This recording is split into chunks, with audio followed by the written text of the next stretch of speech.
Well, it officially happened. For the first time in 8 days, I've ran out of time. So this video will be short, it'll be sweet, and it'll be about the 2009 zombie comedy, Zombieland.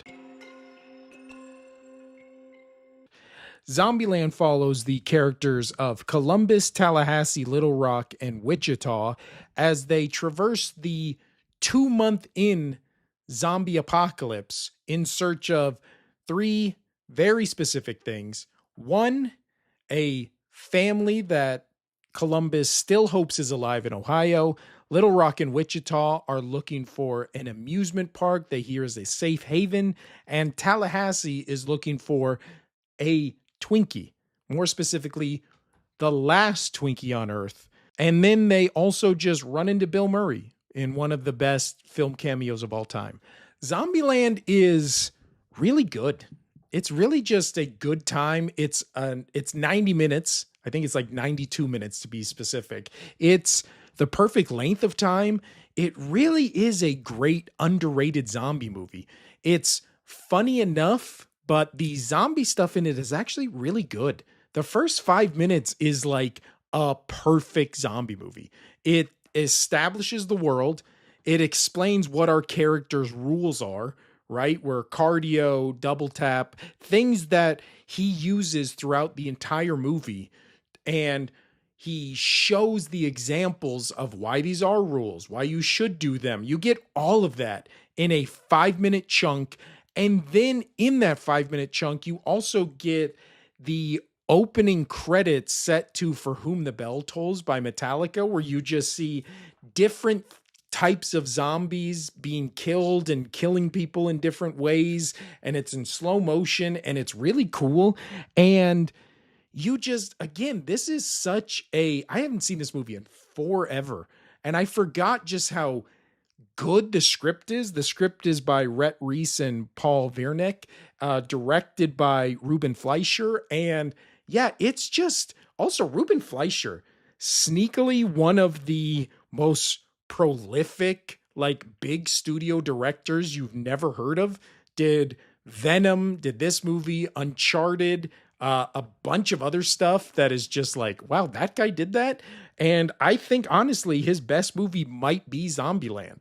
It is, the jokes in it work. The zombies are terrifying. Maybe the best modern makeup for a zombie we've seen, again, in years. Even like the newer zombie movies. I would even say like a movie I watched yesterday, Dawn of the Dead, the remake. You were just like, yeah, the zombies are scary, but they're not like unique or interesting. The zombies in Zombieland are both terrifying, look unique and scary, and we see multiple stages of zombie, outbreak throughout the movie, where the flashback scene where we see Columbus on the night the zombies start, we see a woman who just got bit by her boyfriend, is coming to him for comfort. We get, his setup for what he's looking for, which is a girl to brush the hair out of her face. He's looking for, our entire group is looking for a found family, which becomes a nice,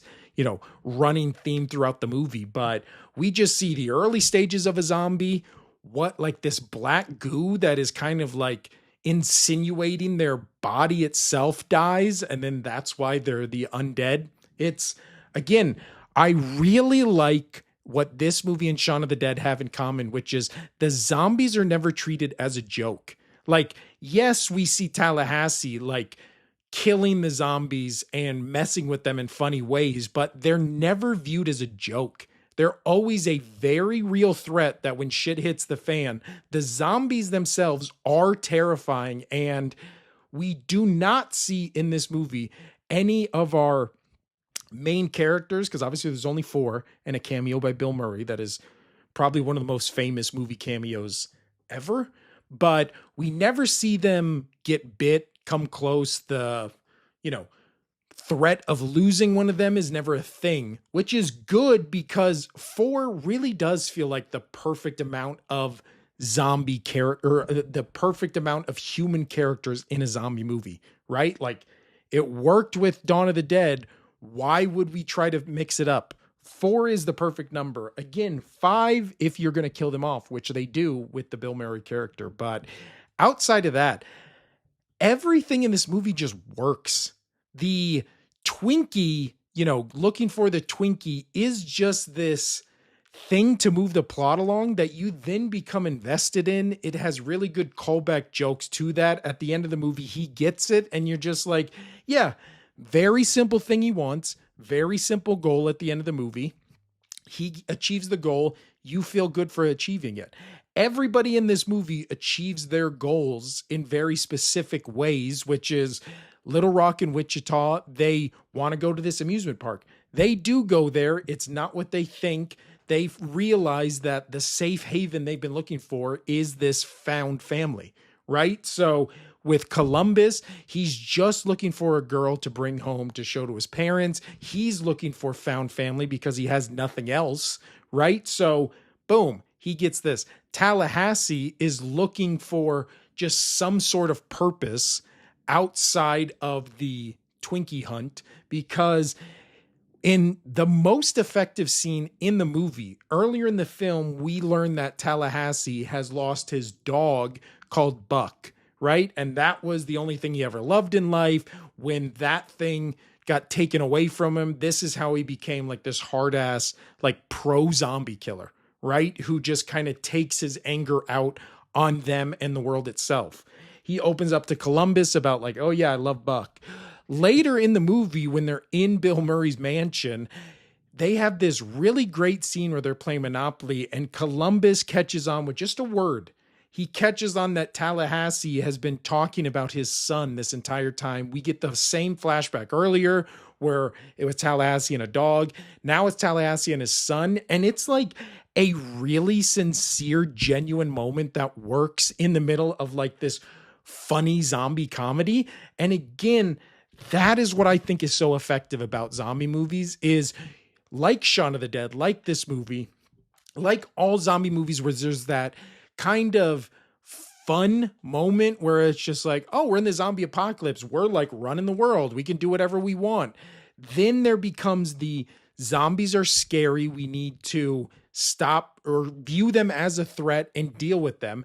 And then there's also the thing where it's like really genuine emotion about what it means to be a human in this world, dealing with the losses you've had to get to this point, right? In the zombie apocalypse, you're only a loner in the zombie apocalypse because you've lost everybody you've known or loved.